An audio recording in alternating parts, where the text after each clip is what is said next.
Good morning, everyone. I wanted to start out and just remind everyone that I am not David Roper. It impresses me his knowledge and his ability to teach and to preach and to give lessons, and especially from memory. And that is something that, while I do teach as a profession, that is something that is a skill that I have yet to obtain. So I will be teaching from notes, and since this is a Bible class more as opposed to a sermon, I hope you'll forgive me for that. So I have a few plugs that I want to throw in there that I've been one that I've been asked to do, and then one that also I would like to just do for myself, at least for my family, specifically for my daughter. This week begins, today is the first day of Holoprosencephaly Awareness Week, which is my daughter's special needs, if you don't know, and she has a condition called holoprosencephaly. And so this is the awareness week of that, and if you're interested in knowing more about it, my wife will be posting things about that. She usually does on Facebook, and then but you can also go to a website called Families for Hope. It's called Hope because holoprosencephaly is often, it's a difficult word to say and even more difficult to spell, as you often call just HPE, and if you add an O to that, you make Hope. And so the Families for Hope website is a wonderful site to give information and kind of keep up with some of that. So I encourage you to do that. So also I was asked by the elders to encourage everyone to remember the Bible reading program that we have, to continue that, as David said in his wonderful sermon, that many of us are stuck in a situation being indoors, not being able to leave the home very much, or something of that nature. It gives us a lot of time to be able to continue that, to catch up on reading maybe, or to at least continue that process. So I encourage you to continue doing that. So. Interestingly enough, we're going to be in Galatians chapter 2 is where we left off at from my last class. So we're actually starting in verse 11, and we'll be going through the end of the chapter. And interestingly enough, this is David said something whenever he was discussing why he chose the lesson he chose, and he was talking about doing famous people in the Bible. He said, the New Testament, there are famous characters there, Jesus obviously being number one, but then he said two people right after that, which you would include to this, and these were Peter and Paul. And the ironic part is that today's lesson is going to be about a confrontation between Peter and Paul. And I want you to let that sink in for a second. These are two of some of the most prominent men in the church, in the fellowship, in history. And these two men are going to have, at least in Paul's case, is going to have a confrontation over something that was important enough that Paul would write an entire letter to the churches of Galatia over it. And this obviously would end up in the Bible. The God and the Holy Spirit would put that in there. So this is obviously a very important lesson for us to look at. And so we're going to kind of begin with that. If you haven't been in our classes, or you haven't followed along in Galatians very much recently, just to give a very quick recap. I was asked earlier if I was going to do a recap, and I told I'd try to do it in about 3 sentences, so probably not going to happen. For those of you who don't know, I am a teacher. I'm a history teacher, which means I tend to talk a lot. So I guess this is a little better venue for me. I don't have to, I get to talk more, so. But at the beginning of Galatians, and beginning of chapter 1 and to the first 10 verses of chapter 2, this is one of the shortest greetings that Paul is going to give in any of his epistles. And because he is very passionate, he's always very passionate, but he's very passionate in this letter because he really wants to get to the meat of the problem.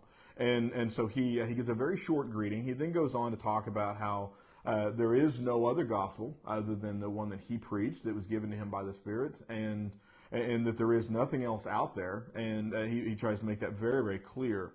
And it is obvious that these are issues that are being brought up to him by what will be called known as Judaizers, these people who are teaching or teaching an incorrect gospel based on cultural Judaism. And so he's going to tell, after he finishes explaining that the message is from God, he goes on and starts recounting some of his own story. Obviously, he had been questioned as to whether he was really an apostle, whether he really understood what he was saying. And so he retells his story, and he relates to his reception of the book of the gospel. He describes his relationship with the other apostles that he had, especially with Peter.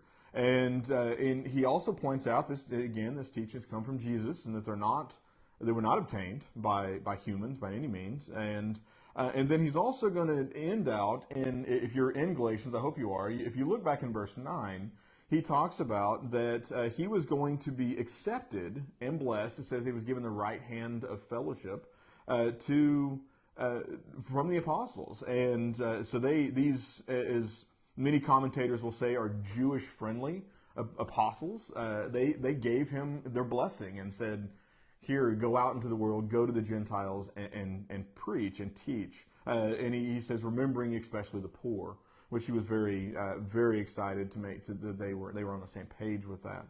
And so that's a very important point. There's a reason he adds that into this, which we'll talk about in a second.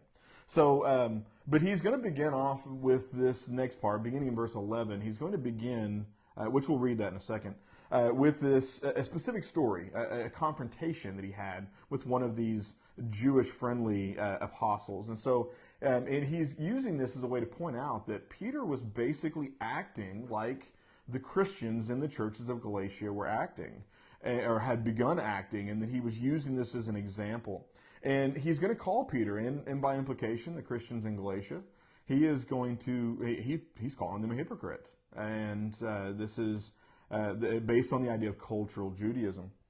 And so before we get into this, though, let's take a quick second to step back and look at why Peter should have known better. And so if you want to flip to it, we're going to read it very quickly. This is Acts chapter 10. So if you want to flip back to that, I'll read this for you very quickly. Acts chapter 10, beginning in verse 9. And we'll read through just verse 15. It says, the next day, as they were on their journey and approaching the city, Peter went up on the housetop about the 16th hour to pray, and he became hungry and wanted something to eat. But while they were preparing it, he fell into a trance and saw the heavens opened and something like a great sheet descending, being let down by its four corners upon the earth. In it were all kinds of animals and reptiles and birds of the air. And there came a voice to him, rise, Peter, kill and eat. But Peter said, no, by no means, Lord, for I have never eaten anything that's common or unclean. And the voice came to him again a second time, what God has made clean, do not call common. So, obviously, this is the story of Luke, who is eventually going to be called into the house of Cornelius, which is the first Gentile convert.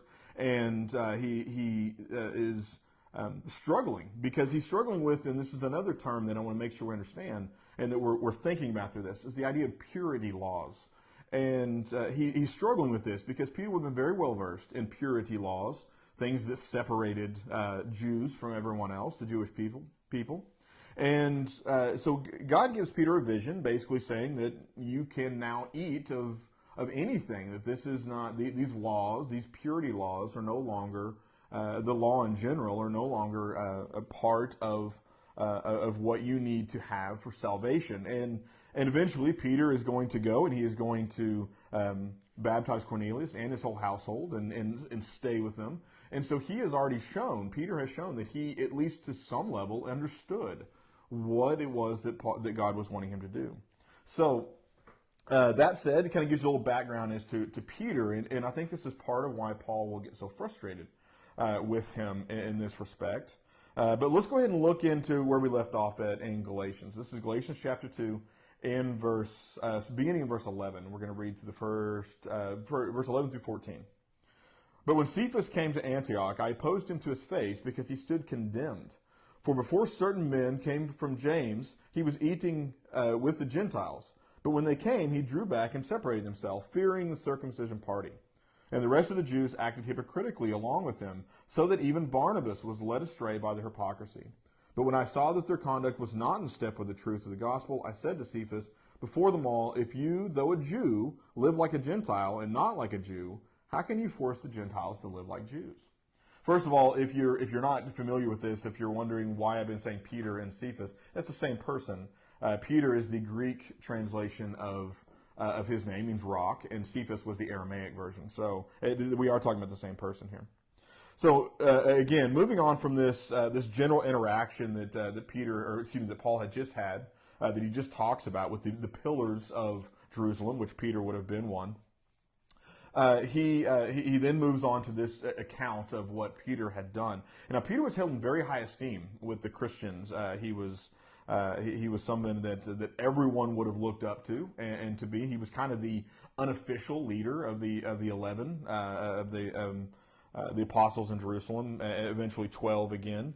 And so the fact that Paul is using this as an example, posing him to his face, as he said. So this was not something that he wrote him a note or something like that. He stood up and opposed him right then.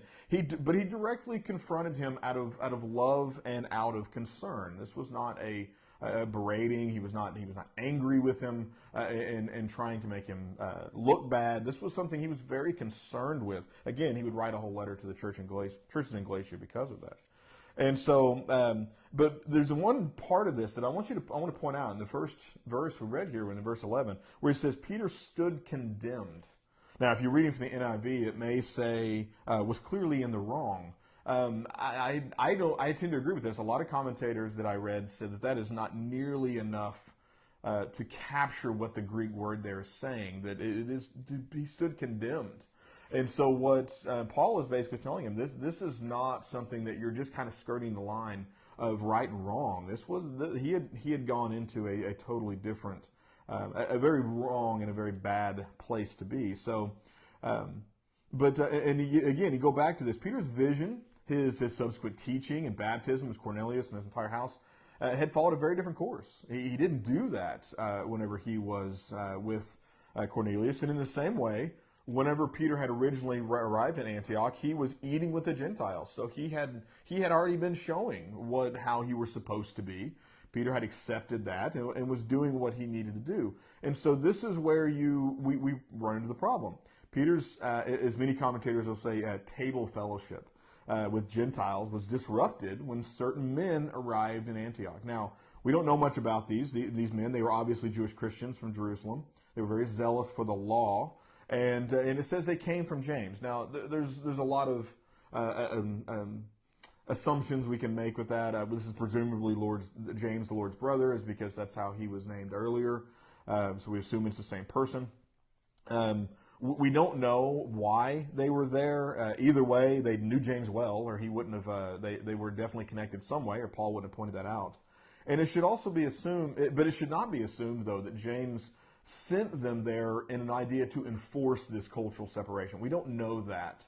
It's possible, but but we don't know that's the case. It is possible, though. In Acts 15, verse 24, they do go on to say that some persons have gone out from us and troubled you with words, unsettling your minds, although we gave them no instructions. Now, that could be who Luke was referring to whenever he said that in Acts. But again, we just don't know. So, but when these Judaizers arrived, Peter, it says in verse 12, drew back and separated himself from the circumcision party. So apparently, if he ate with Gentile Christians, the Jewish Christians would have considered him unclean and would not have fellowshiped with him. And he didn't want to be criticized. He didn't want to be ostracized. He was willing to do these things kind of in private whenever there were no Jewish Christians around. But when they arrived, he was not willing to be ostracized by them. So again, this withdrawal though was inconsistent with the vision that he had. It was inconsistent with his actions at Cornelius' house, and also how he had acted with Antioch. Now, here's an interesting question for you. I want you to think about this. What did this do for the Lord's Supper? You were supposed to fellowship. You're supposed to commune. You were supposed to take this as a brotherhood. Does this mean that in Jerusalem, does it mean that once these people arrived in Antioch that they held two Lord's Suppers? Did they have one for the Jews and one for the Gentiles? It's an interesting thought. I mean, we don't know, but that is an interesting question to think about. So, other Jewish Christians look up to Peter. They begin following suit. They begin distancing themselves. who were around them. It said even Barnabas was led astray. And he calls them a hypocrite. And if you don't know, the word hypocrite refers to someone who puts on a mask for someone that he or she is not. This was a very strong accusation for Paul to use. And this was, if you don't know, the word hypocrite was what the Greek would use to describe actors and actresses. They would call them hypocrites. I find that a little ironic, but well, it's neither here nor there. The fact that Barnabas had been led astray was very shocking to Paul, and I personally believe that I think there's a reason that some of the passion that you find in the book of Galatians and this epistle, it seems to be more straightforward from Paul, and I think this is part of it. I think Paul was very distraught and very upset by what happened with Barnabas and the fact that he fell astray himself. I think that really hit him hard. Barnabas he was a known leader. He was a very encouragement kind of person. He had been the one who had gone and sought out Paul to Gentiles, and so this would have been very difficult for them. One commentator said Barnabas would never have withdrawn from these Christians had it not been for the examples of the Jewish brethren. So Paul now begins his public rebuke. He is going to Peter and also to the Jewish Christians. He's going to they separated themselves, and he's looking to call them on this. And he's using this as an example to here, but he also uses this in Galatians, saying that this is just how far these Judaizers have gone from the truth. Now, in verse 14, my version says, I'm in the English Standard Version, and my version says in step. Yours might say just straightforward. This is, and you're going to have to forgive my Greek, which I do not speak. It is orthopodio, maybe. The point is that the beginning of that word, because this is where we get the word orthopedic from, and it literally translates walk straight. And so this is the word that he is going to use, that these Judaizers were not walking straight. They were not walking in the way of the gospel, in the way of the world, or the way of the word. So a commentator, Leon Morris, points out this. He says the Jewish Christians' withdrawal from the table fellowship made second-class citizens of the Gentile Christians. These believers, until then, had every reason for thinking that they had the same standing as the church than any other Jewish believer.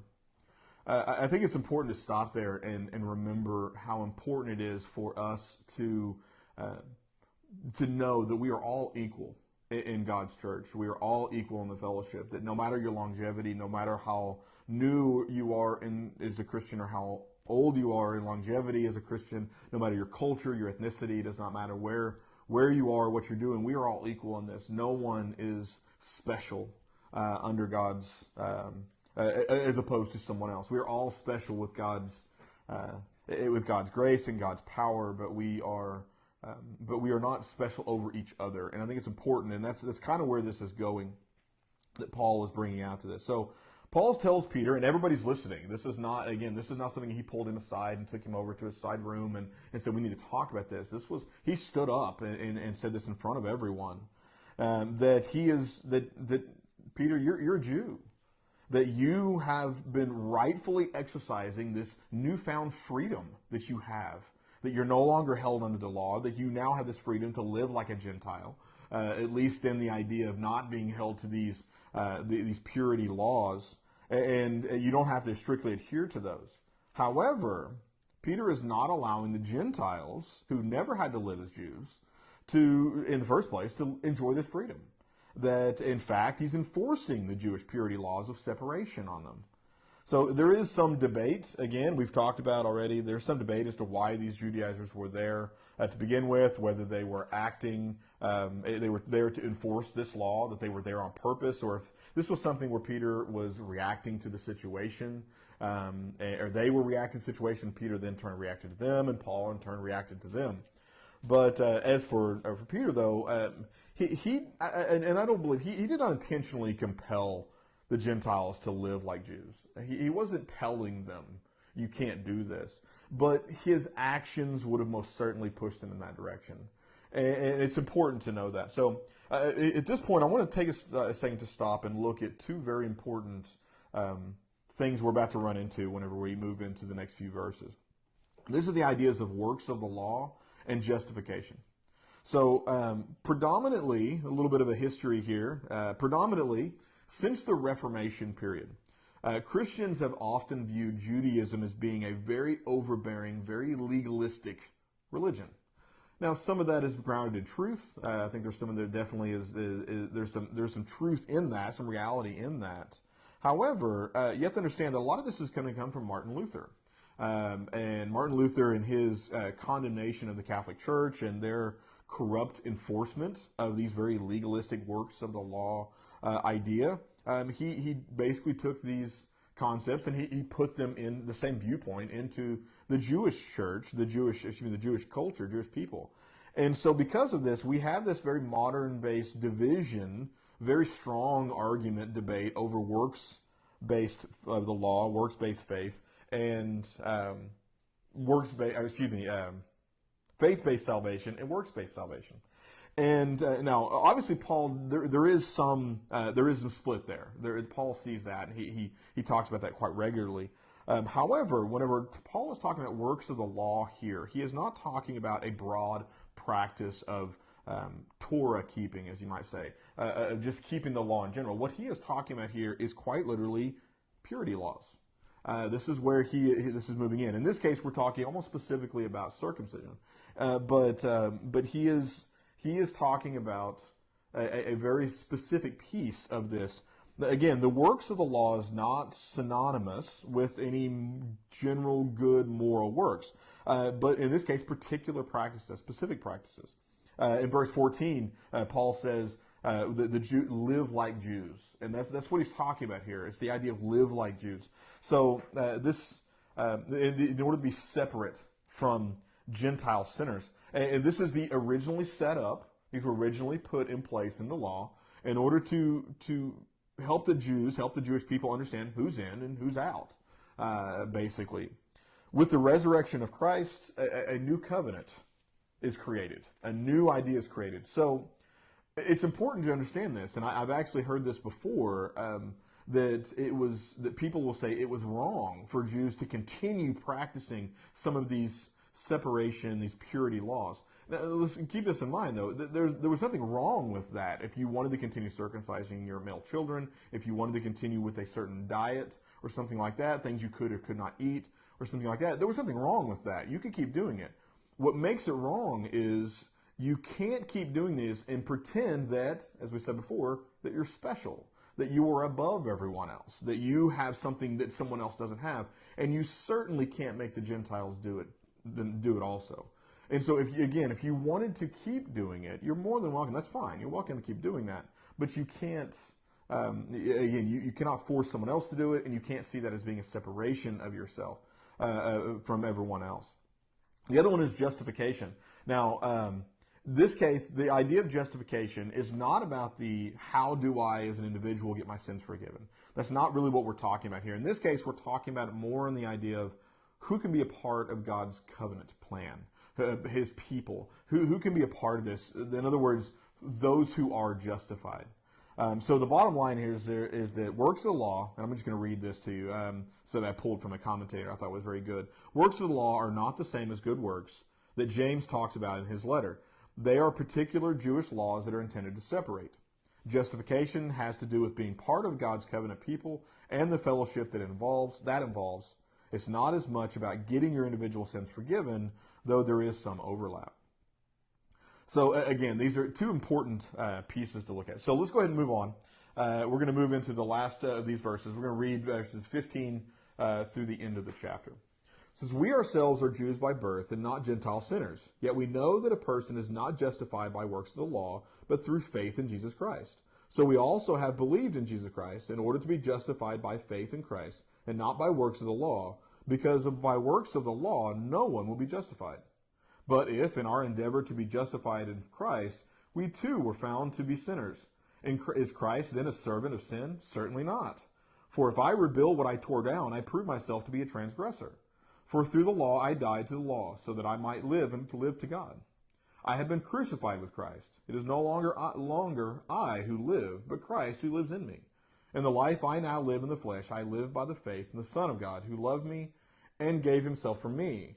I do not nullify the grace of God, for if righteousness were through the law, then Christ died for no purpose. Now, I challenge anybody to read verse 20 and not sing that whenever you were trying to sing it. It's very hard to do. I just realized that. That is very, very hard to do. So, but moving on. So now, some of your versions, you may look on this. Some of your versions may have quotes starting in verse 15 or somewhere at the beginning of that section, all the way to the end of this section. Some of them actually make this that Paul was addressing Peter and the rest of the crowd through this entire section. Some of them are going to cut the quotes off on this continued from the original, from verse 11 on. But some of them are going to cut it off in verse 14, some of them possibly verse 16. So again, those who do the translations have kind of debated and argued as to whether, where exactly this was Paul just writing, or whether this was part of the actual event that deals with Peter. Either way, the section is relevant to the Jewish Christians in both Antioch and the churches in Galatia. So it doesn't matter one way or the other. Paul is looking to connect here with the fellow Jews. Okay, he's been pretty harsh up to this point, and so now he's trying to step back and try to connect with them, specifically with those in the churches in Galatia, because that's who he's writing to. And at least if that is who if you believe this was just part of the writing, if this was part of his conversation with Peter, then he was talking to them in particular. But the implication here is that the people here, they have a great advantage, a great benefit to what has been born, those who are born in God's covenant people. And so they have a real big advantage to this. And he starts off talking about Gentile sinners. Now, it's important to know when they use that word, the Greek word he uses here this is a common way to talk about those who didn't have the law, Gentile sinners, and then also Jews who didn't follow the law. For example, when they tell you tax collectors and sinners. And so we're using that word. And keep that in mind, because that's going to be important here in a second. It says, however, though, Paul, and as the other Jews knew, the Jewish Christians knew, that they realized that a person, as it says in verse 16, a person is not justified by works of the law, but through faith in Jesus Christ. Now, verse 16 is and I really like this, one commentator said, this is the trifecta of theological statements, because he used the words justified, works of the law, and faith in Jesus Christ, all in one sentence. And so so we're going to, looking through some of that, Paul is establishing the fact that both Jews and Gentiles needed the justification that was available only through Christ. And this is very, very important. So the interesting thing is that because of that, the Jewish Christians had no reason to boast. They had no reason to separate themselves. It didn't serve any purpose for them, because the Gentiles needed the same thing they did. And they all needed the same thing. And so there was no reason for this separation to take place. Ironically, Peter is going to use that exact same argument at the Jerusalem Council when they were discussing this exact situation, this exact issue in Acts 15 in verse 9 and then verse 11, when he says, he made no distinction between us and them, having cleansed their hearts by faith. But we believe that we will be saved through the grace of the Lord Jesus, just as they will. Talking about Gentiles. So again, this is kind of ironic that he would use this. So there is some debate as to when the time frame that all this takes place. If the Jerusalem Council takes place after this event with Peter, which it more than likely did, he probably got his. I'm thinking that's kind of where that line came from. Was he was remembering what Peter had said to, or excuse me, what Paul had said to him. So moving on, in the next few verses, again, it's important to remember that Paul is responding to what some Judaizers had been saying to him, and what they had been saying about him. And so it's important to remember that. But so Paul is going to answer two objections that obviously have come up. First, does a person become lawless and wicked if they stop performing the works of the law? Okay, and again, in order to be justified. And again, we're talking about, in this case, purity laws, but also a few others that are in there. Shouldn't they keep enforcing these works in order to retain some control over people's morality?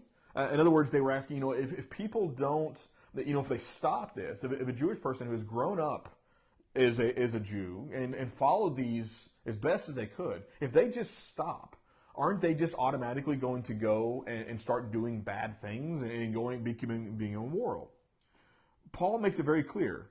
Absolutely not. In fact, he says certainly not. The idea here, and what he will say, is that if a person begins becoming immoral after they stop following these works that are no longer required, that's on them. Jesus is not blamed for that.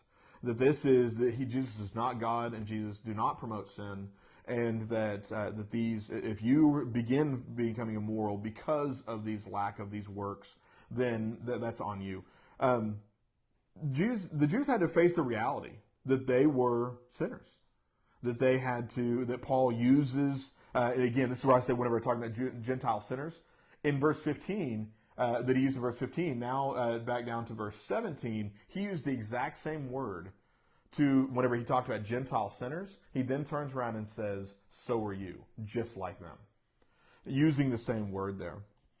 So, now Judaizers believed that grace through obedient faith, that it would lead Jews into sin, that if you didn't have this obedient faith in the law, then that you would lead to sin, and it would also fail to restrain Gentiles from living the way that they're supposed to live. Paul is going to deal with this argument a couple of times. We're going to look at it again in chapter 5 of this his letter to the Galatians, the church in Galatia, churches of Galatia. But he also deals with it in his writings in his writing in Romans too. So he's going to deal with that a number of times, which we'll talk about later in this class. So the second idea that this objection he's dealing with is, what if a person tries to rebuild old regulations and keep them? What if they, you take on the new covenant and then you decide, you know what, I need to go back and rebuild this. I need to go back and live the way I did. And Paul makes it very clear that the best that could come of reverting to the works of the law is that you would become a sinful lawbreaker. You would once again go right back to where you can never be justified through the law. And Paul had no desire to do that. So, in verse 19, since the law has brought sin and death, Paul could speak of Christian conversion as death to the law and to sin. So now, of course, this concept, he is talking more to the Jewish Christians here, since they had lived under the law. A commentator, F.F. Bruce, he wrote this: if it is preposterous for them, after dying to the law, to put themselves under law again, it is even more preposterous for Gentile Christians, like the Galatians, to assume the yoke of a law to which they had no ancestral commitment. And now we're going to move into verse 20. And this one, I'm going to break this apart a little bit and kind of walk through as to what this is. Obviously, a very, very popular and very wonderful verse that Paul writes here that has been made into a number of songs that are obviously very inspiring. So, but he's going to begin where he alludes to his conversion story on the road to Damascus, where he says, "I have been crucified with Christ." Jesus appears to him. Paul is taken to the city where he remains blind. He remains blind for 3 days. Eventually, the Lord will order Ananias to go to him, much to Ananias's dismay. But he will, because of Paul's reputation, but he will go and he will preach and he will teach to him, and he will baptize Paul. And he's baptized into Christ, and as Paul will later refer to, he is baptized into his death, his being Jesus. In other words, Paul was immersed into Christ. He joined Christ in his death. So at this point, Paul's entire outlook on life changed. Everything he knew, everything he had been doing up to this point, everything changed in his life. He left behind his pride. He adopted the very humble way that led the same life that led Jesus to the cross. He turned over to that, to emulate that life as best he could. So, like Jesus, Paul became to know the meaning of "your will be done." He gave his life fully to God, absolutely fully. So Paul's death to sin was a continual experience of self-denial. When he said, "It was no longer I who live, but Christ who lives in me." Jesus dominated Paul's thoughts and choices. Everything he did. And this is a lesson that has been given here recently, which I thoroughly enjoyed, which was, how often do we make every single decision in our life based on, does Jesus in your mind every single time you make a decision in your life? Every single time. It's hard to say. It really is. And that's something that Paul is making his expressing here, is that is the way we must live. He goes on to say, the life I now live in the flesh, I live by faith in the Son of God. Paul no longer trusted his own righteousness. He no longer trusted in the law. He no longer trusted in what he could do, but he trusted in the righteousness of Jesus. That as long as he was in the flesh, as long as he was alive, he would put all of his faith in Christ, in God. He goes on to say, who loved me and gave himself for me. Paul's view, and you can see it in his writings, Paul's view was extremely personal. It's intensely personal. He realized that Jesus had died for the whole world. Jack McKinney says he had realized that Jesus had died for the whole world. Even so, he viewed Jesus as his personal Savior. Christ had voluntarily died on the cross for him. And he has for us, each individual one of us. The only way Paul could ever be counted as righteous is through the grace of God, not through the law. Okay, if the law could render someone righteous, then Christ's death was unnecessary. And this is the part that I think Paul really struggled with when he was writing this, because he struggled with understanding how people could not see that. Why are you worshiping, why are you taking on faith in Christ, who died for your sins, but then going back to a law? Because if law can do what you need, then there's no reason for Christ to have done what he did. And this was a dilemma that Paul struggles with on how he can explain this to everyone to get them to understand. We're kind of at the end here, and so I'm going to leave you with a quote from Kenneth Boyles, which I thought was very, very good to kind of sum up what I just said. Either the Galatians must honor that sacrifice and trust it for their salvation, or they must abandon it and try to earn their own way through legalism, which is impossible to do. So I really hope you got something out of this. I hope that you were able to kind of walk along with this. One of my just an amazing story. Again, it's interesting to think, what would you do if you were there and someone who was as renowned as Peter was doing something that you believed, that you knew to be wrong? Can you stand up? Can you say something? Now, obviously, we don't have to. We will never have to be put in that situation with someone like Peter, but maybe someone in your own life is in the same way. Someone who is very important to you, very renowned and very important in your congregation or wherever that you feel like, I need to talk to them. We need to discuss this. We need to sit down with the Word, and we need to open it up, and we need to look. So Paul encourages every one of us to be strong, to be courageous in God. Because as he says, God will always be with us. So next week we'll be dealing with. We're going to move on. This is beginning in chapter 3. We'll read. We'll be looking at verses 1 through 14. So we're going to end with a prayer, and I hope everyone has a wonderful Lord's Day, and stay safe and stay healthy. And we'll hope to see you very soon. Let's pray. Heavenly Father, we want to come to you now and say thank you for all the wonderful blessings you give us, everything that you do for us every single day, and everything that you've done for this world. Lord, we ask that you be with us at this point to remember to be courageous with those around us, to stand up for what we know is right, to stand up for truth. Lord, we ask that you be with us in this very trying time, that you can help all of us to stay courageous here, to remember that there is hope in everything that you give us. There's hope in the faith that we have in you, and that in the salvation that you give us, that you offer us. Lord, we ask that you please help us to remember this throughout this week as we go about this very turbulent week and a time that we can do things in a way that is appropriate and remember you in all that we do. Lord, be with us and help us to remember who we are, most importantly, what we are and what we represent. And it's through your Son's name that I pray. Amen.